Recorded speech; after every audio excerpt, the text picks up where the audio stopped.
So, hello guys, welcome to the second lecture in series of lectures of magnetism. In this lecture, we shall talk about field due to current carrying ring. Okay, so let's get started. So, let there be a ring of, let's say, of radius r. Okay, and it carries a current in, let's say, in clockwise direction.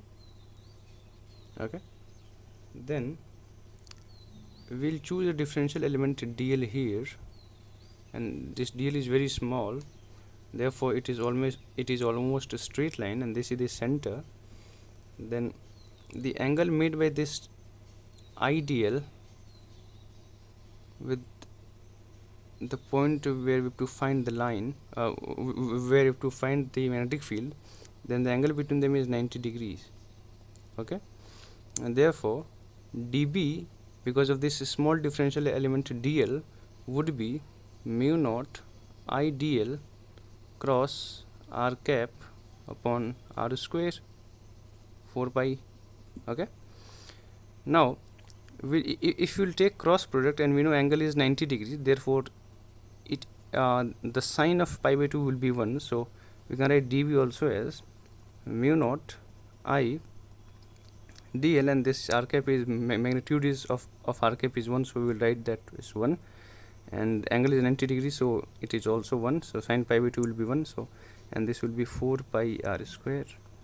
Now we will integrate this dB from 0 to b, and we will integrate this dl from 0 to 2 pi r, so we will integrate this as mu naught I upon 4 pi r square. Only this dl is changing across the circle, so we will integrate this dl from 0 to its entire perimeter, that is 2 pi r, and we will do it, we will put limit, then we will get 4 pi r square into 2 pi r, this cancels by 2, this r, so this becomes mu naught I by 2r. So that is the magnitude of magnetic field, therefore B equals to mu naught I by 2r. That is the magnetic field at the center of a current carrying ring. We can prove this by another approach, and that is kind of more helpful when it comes to memorizing the formula, and that will work for every possible arc, every possible circular arc. So let's see that, but this formula should be kept in mind, this is very important. Now the another way we can do this is that we can imagine an arc of,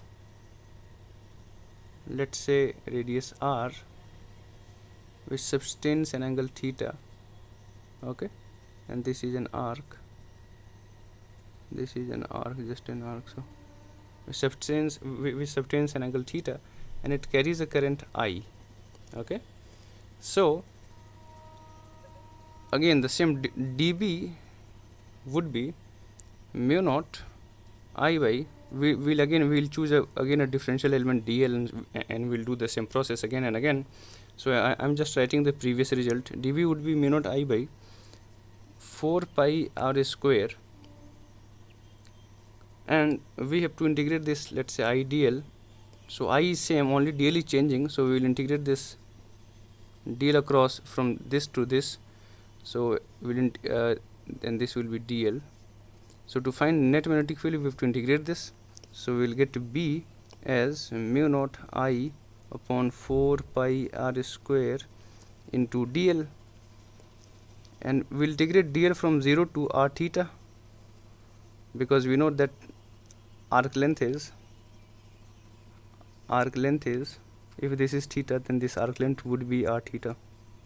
Okay, so r theta, we integrated this length as r theta, so we'll simply put the value. This will be mu naught I upon 4 pi r square, and this is r into theta. Okay, r cancels r square by r, and this becomes mu naught I upon 4 pi r into theta. That's the magnetic field.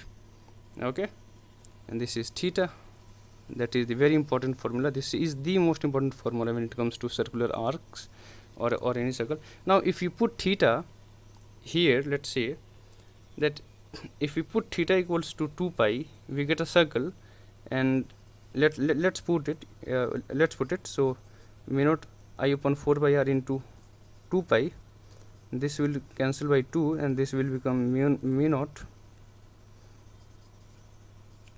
I upon 2r, and that's exactly the formula of magnetic field at the center of ring.